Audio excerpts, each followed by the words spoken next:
All right, are we all here? Yes. All right, Eugene, you ready? Mr. Van Kalker? All right, guys, so thank you so much for coming. We are here to celebrate the life and, of course, the memories of Ian Render, and especially in terms of Ian Render, the scholarship dinner that we spoke about so often. All right, we're glad that we've gotten to this point where we can celebrate his life. I mean, he had a short 6-week journey here, but I think the impact we felt with just associating with him and his presence in the school was really great. Okay. So maybe what I should do just very quickly is just go through the group to give the Render family and Ian's friends because they may be seeing this video, an opportunity to know who's here and who's doing this celebration of Ian, and a memory that we want to keep alive here in South Africa. So I'm going to start with Owen. Owen is our support and logistics and UCT, University of Cape Town person who's been with the program for the past 7 years, every year, giving a lot of his time. And so I will give Owen a chance to say something as well in a few minutes. Then we have Aaron, who is the second student of this program, Aaron Ryan from MSU. And we have Carla, the daughter of the host parents of Aaron for this period, Willie and Myrtle. And then we also have Amanda, who is the first recipient of the Ian Render scholarship. And we were waiting for the first person to come here who received the scholarship. And we'll give her a chance in a few minutes to say something as well. And then we also have Leon and Lavona, who's opened up their home for this. And they were the host parents of Ian. And I thought it would be apt for Amanda, as the first recipient, to stay with Lavona and Leon as well. And so we're glad that you opened up your homes, and I'm sure you guys will say something shortly. Then we have the photographer, who is Eugene Daniels. You need to do a selfie kind of. There we go. Daniel. And there'll be a little story that I'll attach to the purpose. He's one of the directors of the School Turnaround Foundation. We are 4 directors, something that I spoke to Ian about, us establishing at some point in 2012, and it's now taking place. And so Eugene will do some closing remarks at the end of this session, and I'll say where School Turnaround fits into this presentation. And then I think it is my beautiful wife on that side, who without her for the past 7 years, the support and love and assistance and behind the scenes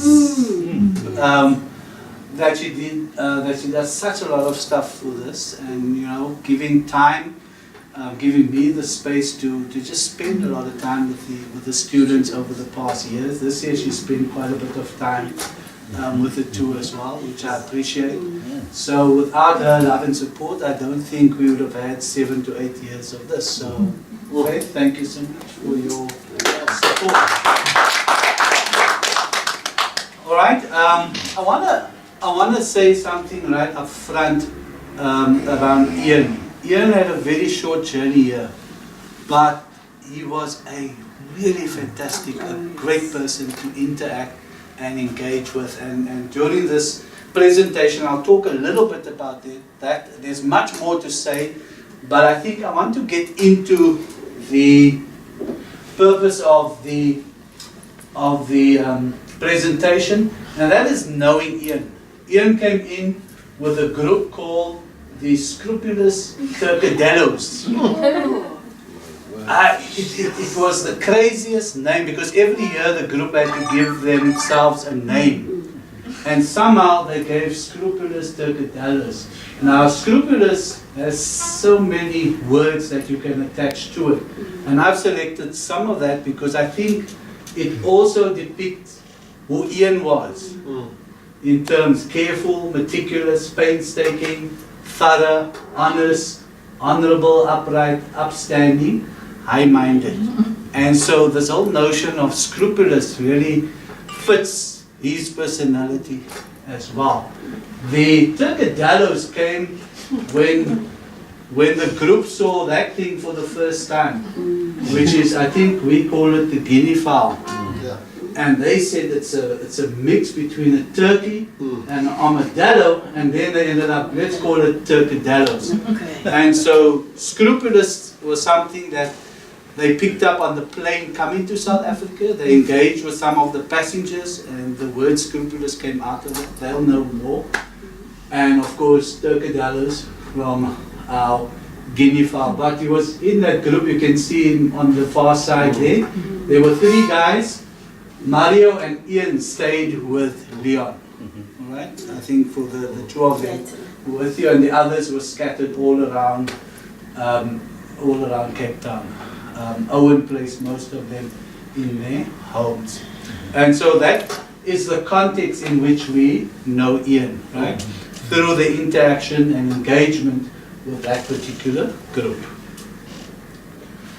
I want to leave a message to the Render family.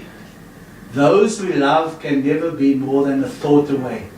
For as long as there's a memory, they live in our hearts to stay. And I think it's something that's relevant in terms of just keeping that memory alive.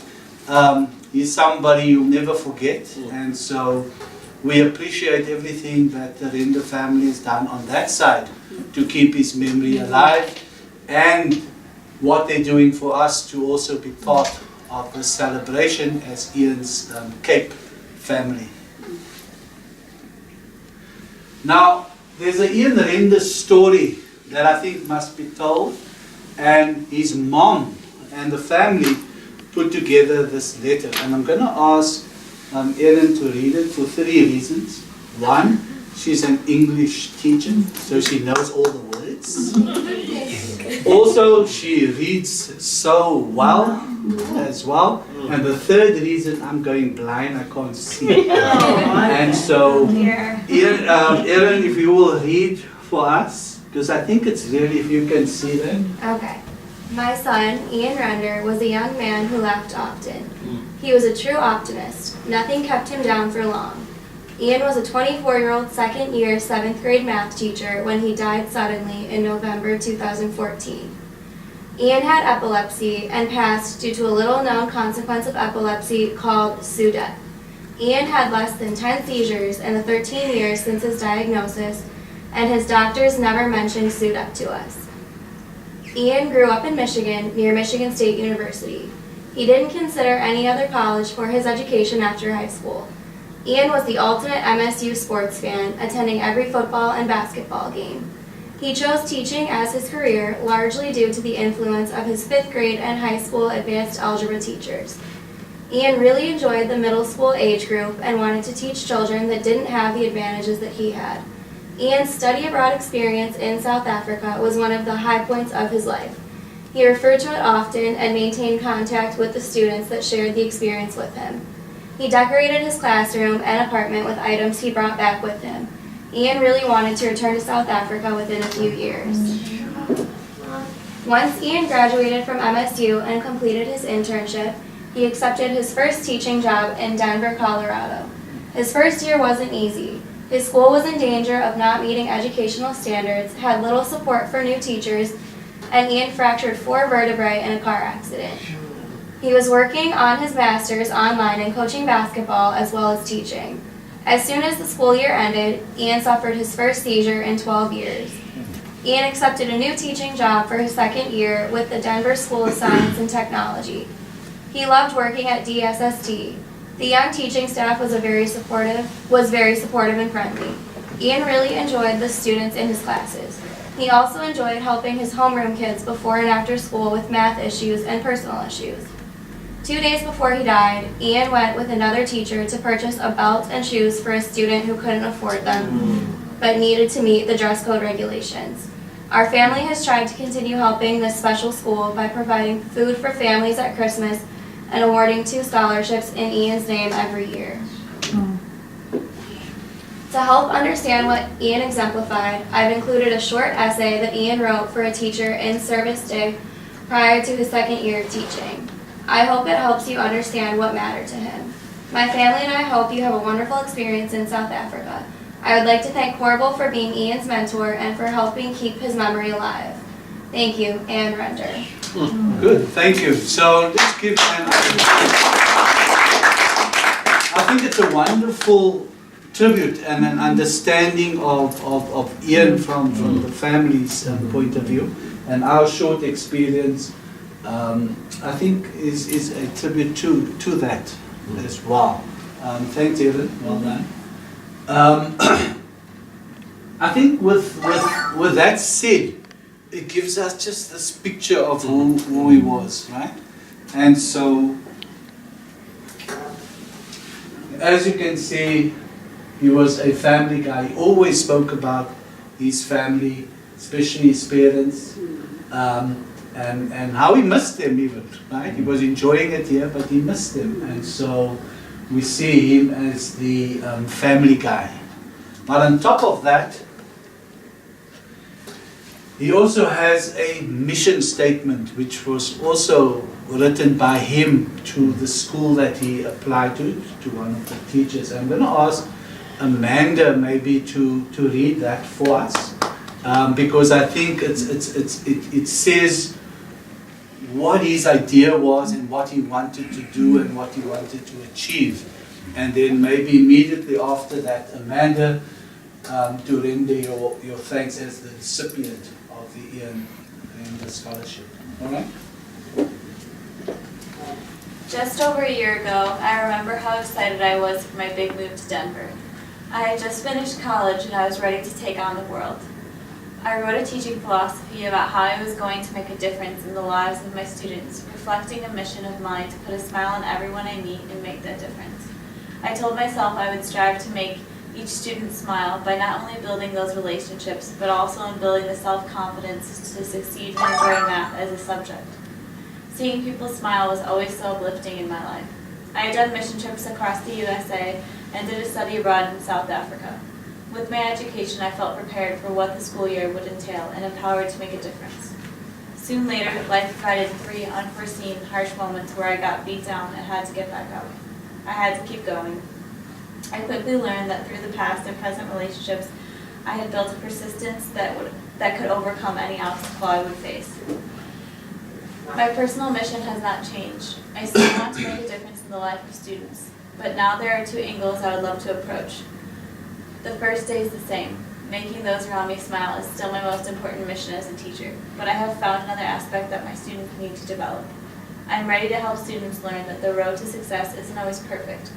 There are some moments that may seem like a failure, a mistake, or even just plain unfair. But what is most important is how you overcome these moments. I come into this year refreshed and focused more than ever on helping DSST, GBRMS grow as a middle school and continue to grow.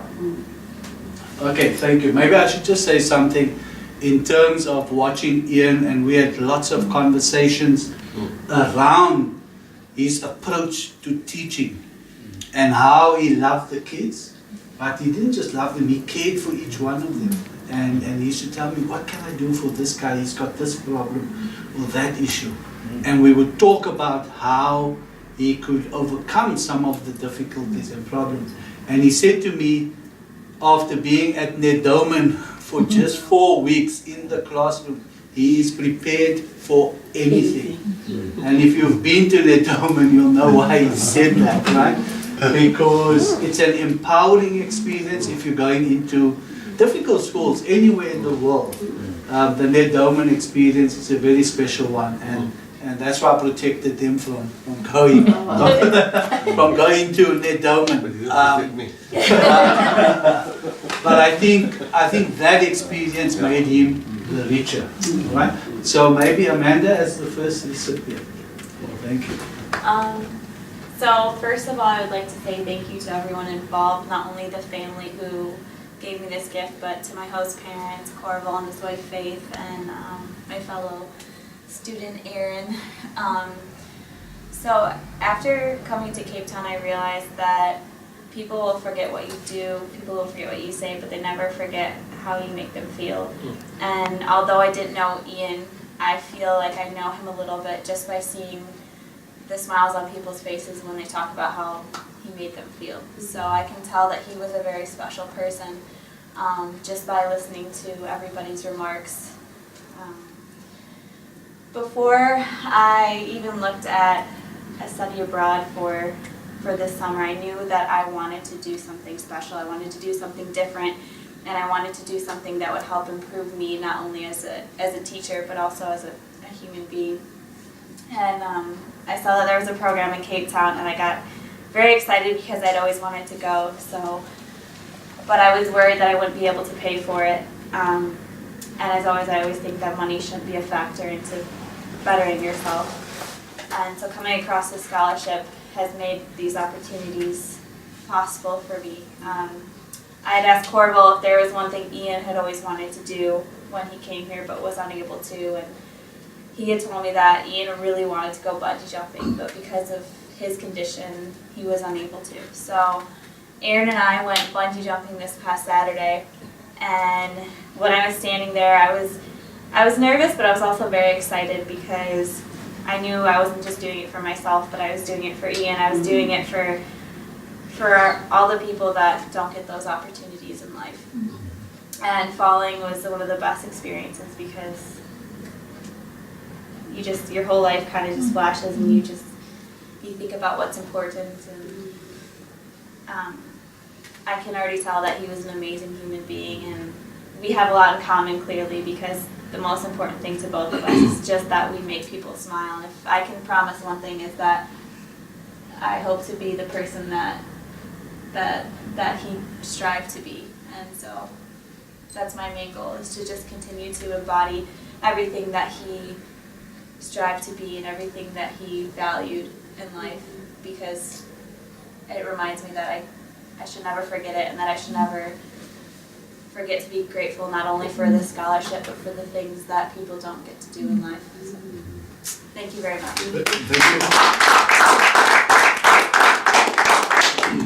Thanks, Amanda.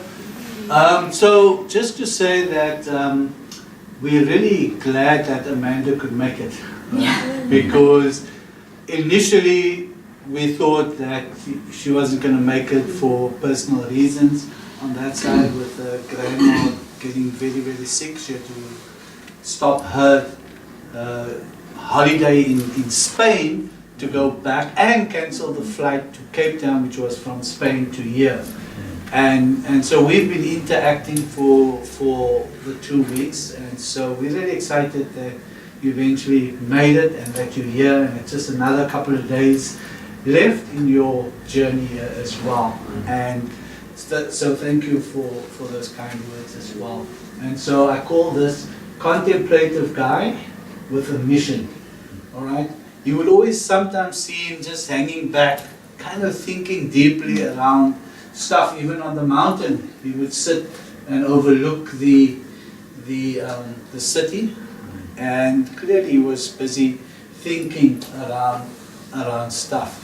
Great outdoor person. Was really excited to just be around.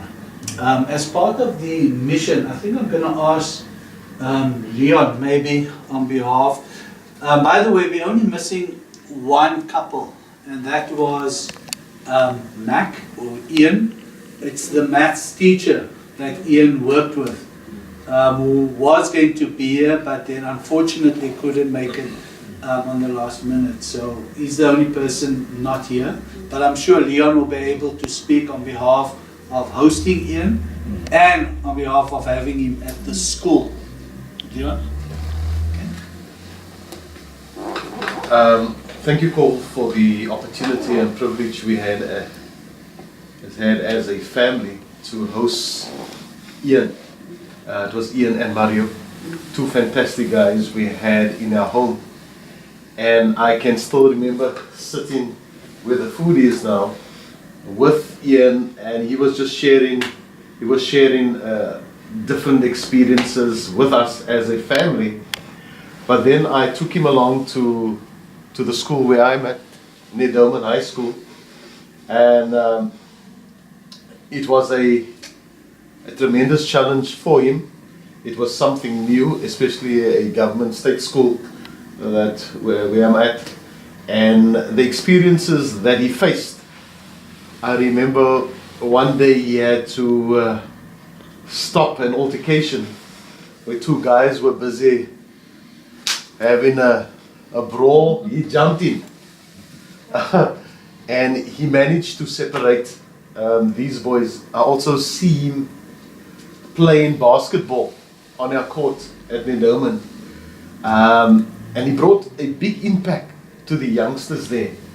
And then in the classrooms, teaching maths, which has always been a subject, how can I put it, a subject of need.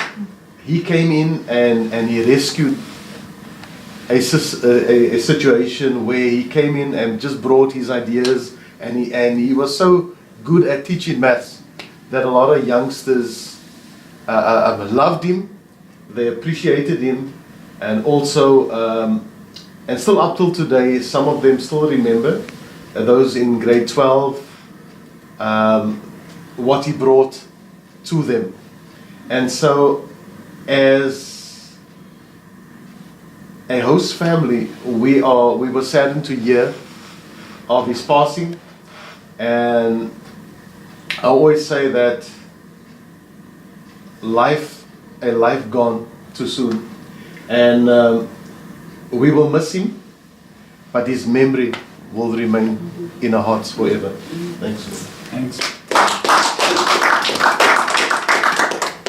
I'm going to steal this. Yes. Just to say that to the Render family, that this beautiful picture of the host family was sketched by Ian, and it's still on the mantelpiece here. And so the memory will always be here in this home. Right?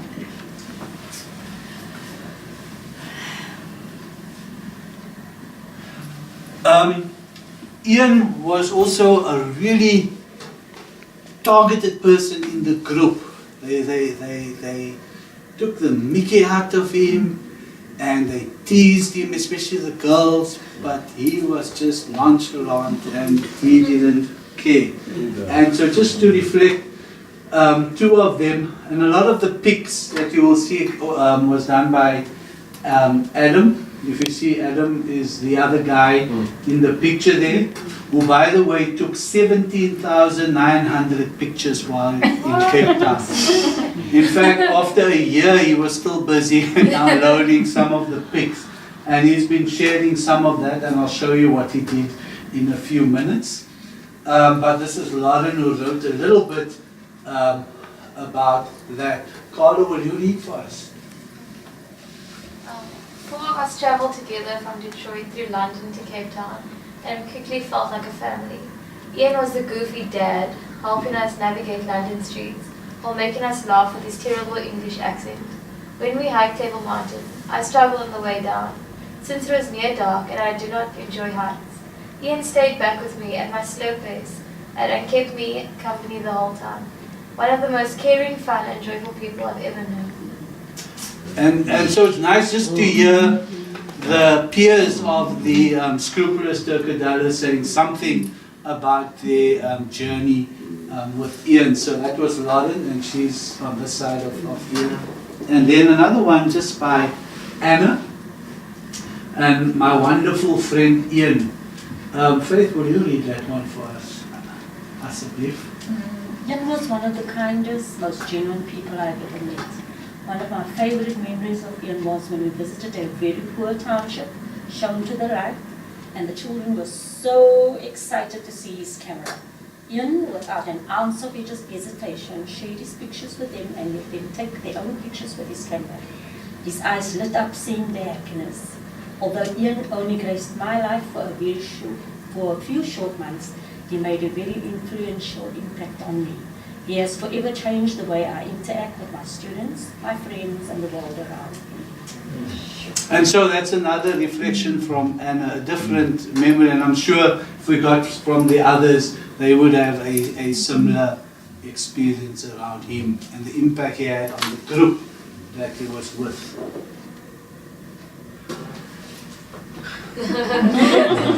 So I had to show this because the group accused us of having a bromance, right? Which was very interesting because if he was around, he'd tell you every time we were together, I would tease him like crazy. And he was fascinated with spending a lot of time with me because I could speak Babonese. You know what's Babonese? When we saw the baboons, for the first time, I opened my window and I said, "Boom!" And Ian literally jumped off his seat because he was sitting next to me. And he said, you speak Babu? Babu? So I said, no Ian, it's called Babonese. And he was just fascinated by that. Then we went to a bird sanctuary. And there were these parrots, and these parrots would repeat what you say after each. And then I spoke parrotese to the one parrot.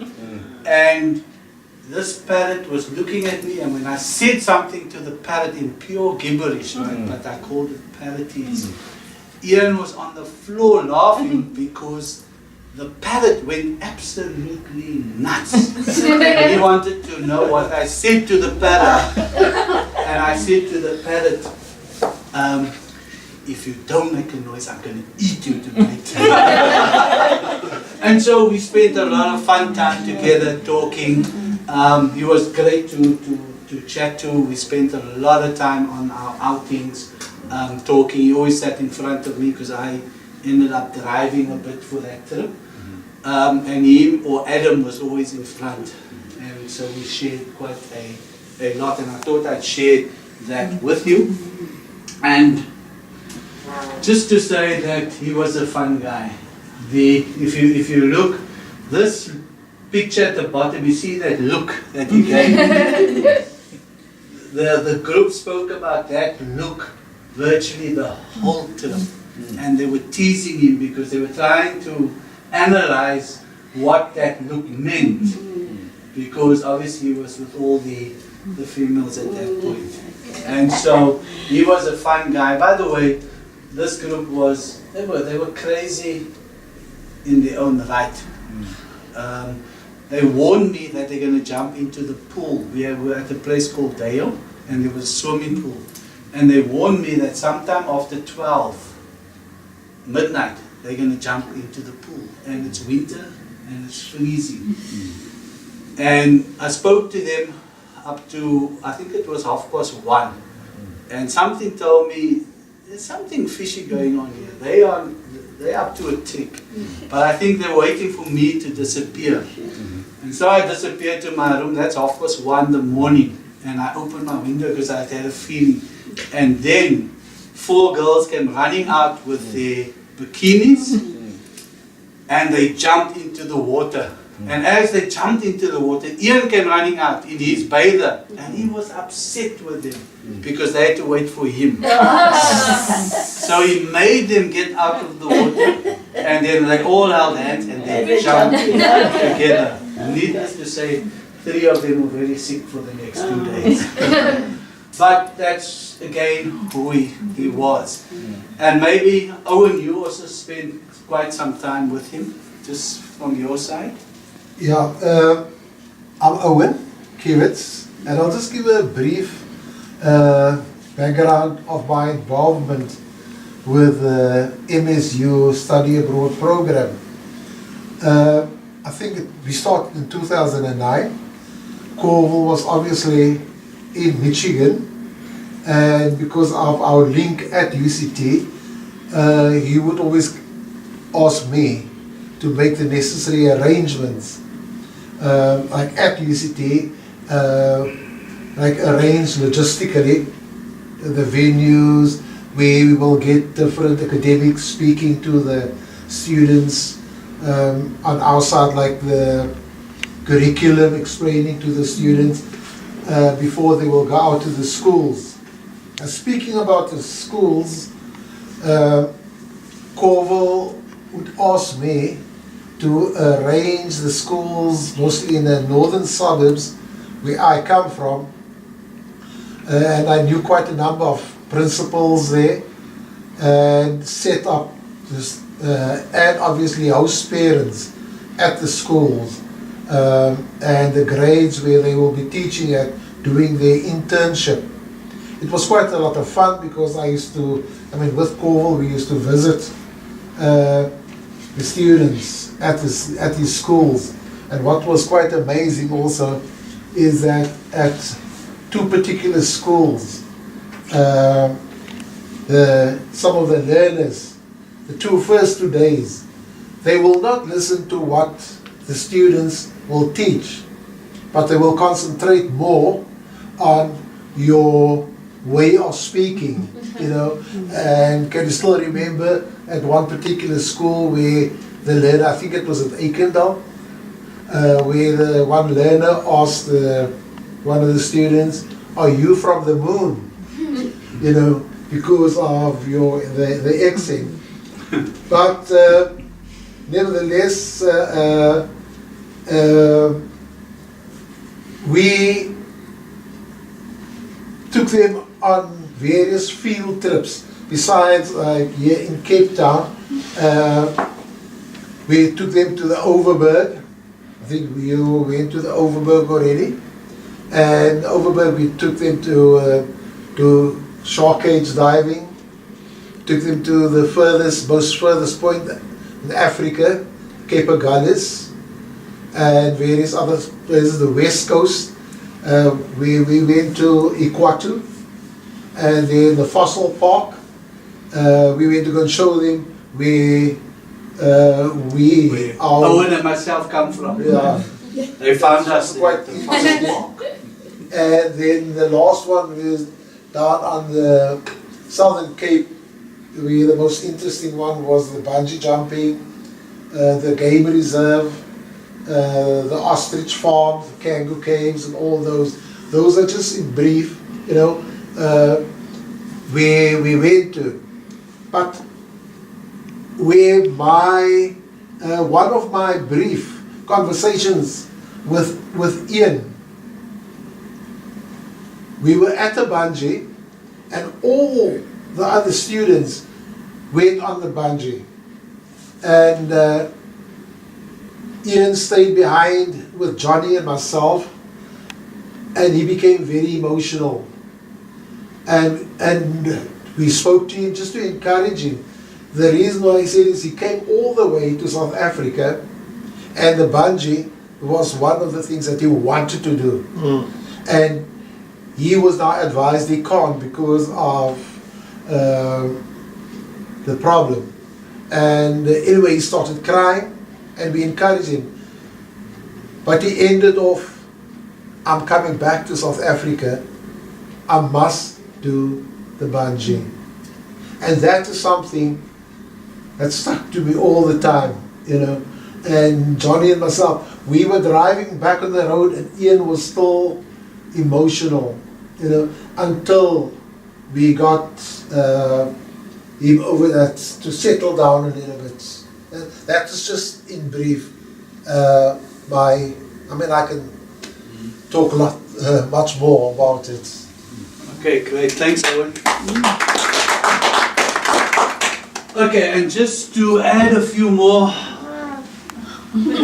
he was always in love guy. Now, I spoke about Adam. By the way, I had to select 4 little pics because Adam literally took a pic every second. and there were around about 63 of these pics about that interaction with me. There was one where he twisted around his neck, and the guy and the ostrich was eating, and he was feeding, and so we called him, he was in love with the ostrich, and the ostrich was just all over him as well. So it wasn't just the human species who loved him, there were other species that also loved him a lot. And I'm gonna just pick up what Owen just said now around brave heart guy. And the reason I'm saying that is because when Ian saw that bridge, he just wanted to jump. But he had already contacted his doctor. And the doctor said, I don't advise you to jump. He then asked me to contact my doctor. I phoned my doctor and sketched the problem. And the doctor said, I don't advise him to jump. And so it was only 2 of that group that didn't jump. And the other girl also had epilepsy as an issue. And so she didn't jump. And Ian. And Owen was right. What was the saddest moment was actually to see him. He was literally sobbing because he really wanted to jump. And he said to me, Kovo, coming back, he said the year in 2016, I'm going to save up money and we are going to do that together. And so I said, yes. By then I would have lost 50 Ks and it would be safe for me to jump with you. And obviously the Lord had other ideas. And so in memory, that jump that you did, I think it's much appreciated and it fulfills his dream. Because it was something that he wanted to do. And I thought I'd call it the brave heart because you know what most people would have done? Was just go do it anyway. All right? But he knew he needed to make the right decision. And he made the right decision. Obviously not knowing that 2 years later, you know, he would pass away. And so I call that the brave heart. Also, I think in terms of the Render family, that they have already donated towards the scholarship, the Ian Render scholarship. But in addition, a week ago, I also received a donation of $5,000, and that is to resource the mathematics classroom at the school that we are at, Zwalathemba, in terms of the school turnaround foundation. Ian's dream was to always come back and work with me to improve the mathematics in our disadvantaged schools. And so this money will fulfill that dream. And unfortunately we wanted to do this before Amanda leaves, but things are just a little bit too hectic in terms of time. And so between Eugene and myself, we'll make sure that that happens. We'll record that and send it to the Render family as well. So I think in appreciation we should give them a huge thanks for fulfilling. And maybe just to end off, to say that Ian, you know, and the Render family, your kid family, salute you. And we will keep your free spirit memory alive. And we're not doing it for any money, but we're doing it because of who and what Ian was, and what he meant to us.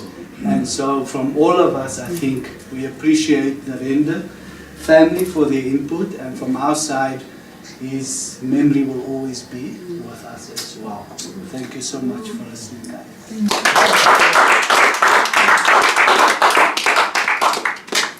All right, thank you so much. Thank you, cool. That was very well put together.